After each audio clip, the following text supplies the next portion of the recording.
The Vice President Dr Mahamudu Bawumia has launched a book on democratic governance entitled Democracy Works, Rewiring Politics to Africa's Advantage in Accra.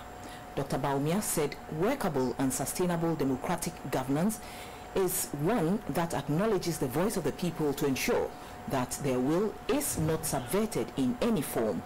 The book was authored by the former President of Nigeria, General Olusegun Obasanjo, and the Executive Director of the Brenthurst Foundation, Dr. Greg Mills, with the foreword written by former President of Liberia, Ellen Johnson Sirleaf.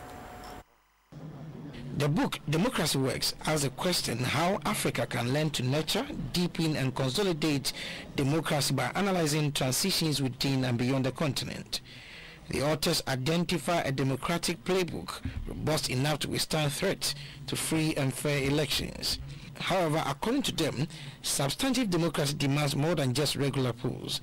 It is fundamentally about the inner workings of institutions, the rule of law, separation of powers, checks and balances, and leadership in government and civil society.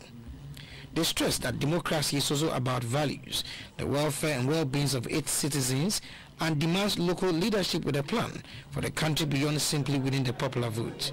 Democracy Works also focuses on to ensure accountable governance and sustainable inclusive economic policy for the African continent. The Executive Director of Afrobarometer, Professor Jimabodi, said the book will further enhance democratic governance on the continent. Dr. Greg Mills is one of the authors of the book. The empirical evidence shows that democracy is, more than any other system of government, better equipped to address the sort of challenges that lie before Africa today, because it allows for peaceful change of leadership, it allows for the introduction of new ideas and new people, and circulates those people through government.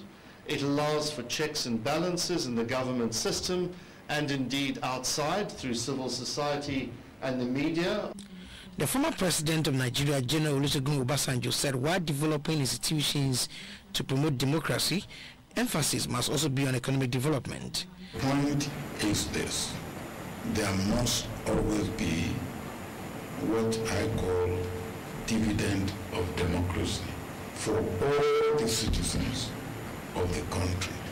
Everybody must feel that they have something, there's something in it for them, irrespective of their position, their political affiliation, their tribe. Vice President of Ghana, Dr. Mahamudu Bawumia, said democracy without inclusiveness cannot be sustained. He therefore called on leaders of the continent to allow the voice of the people to be fundamental in the attempt to build a sustainable democratic society.